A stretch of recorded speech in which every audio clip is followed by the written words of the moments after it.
شروع کرتا ہوں اللہ کے نام سے جو بڑا مہربان اور نہایت رحم کرنے والا ہے۔ حضرت عبداللہ بن عمر رضی اللہ تعالیٰ عنہ سے روایت ہے کہ ہم لوگ رسول اللہ صلی اللہ علیہ وآلہ وسلم کی ایک ایک نشست میں شمار کر لیتے تھے کہ آپ صلی اللہ علیہ وآلہ وسلم سو دفعہ اللہ تعالیٰ کے حضور میں عرض کرتے تھے۔ ترجمہ: اے میرے رب، مجھے معاف کر دے، بخش دے اور میری توبہ قبول فرما کہ مجھ پر عنایت فرما، بے شک تو بہت ہی عنایت فرمانے اور بہت ہی بخشنے والا ہے۔ حضرت انس رضی اللہ تعالیٰ عنہ سے روایت ہے کہ رسول اللہ صلی اللہ علیہ وآلہ وسلم نے فرمایا، ہر آدمی خطا کار ہے، کوئی نہیں ہے جس سے کبھی کوئی خطا اور لغزش نہ ہو، اور خطا کاروں میں وہ بہت اچھے ہیں جو خطا و قصور کے بعد مخلصانہ توبہ کریں اور اللہ تعالیٰ کی طرف رجوع ہو جائیں۔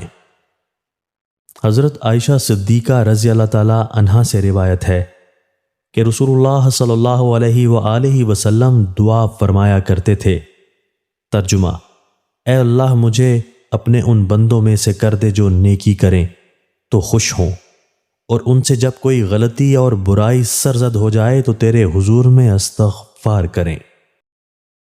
تشریح: کسی بندے کو ان اچھے اعمال کی توفیق ملنا جن کے صلہ میں جنت اور رضائے الہی کا وعدہ ہے، اس بات کی علامت اور نشانی ہے کہ اس پر اللہ تعالیٰ کی نظر عنایت ہے، اس لیے اس کا حق ہے کہ اس کو چاہیے کہ وہ اعمال حسنہ کی اس توفیق پر خوش ہو اور شکر ادا کرے۔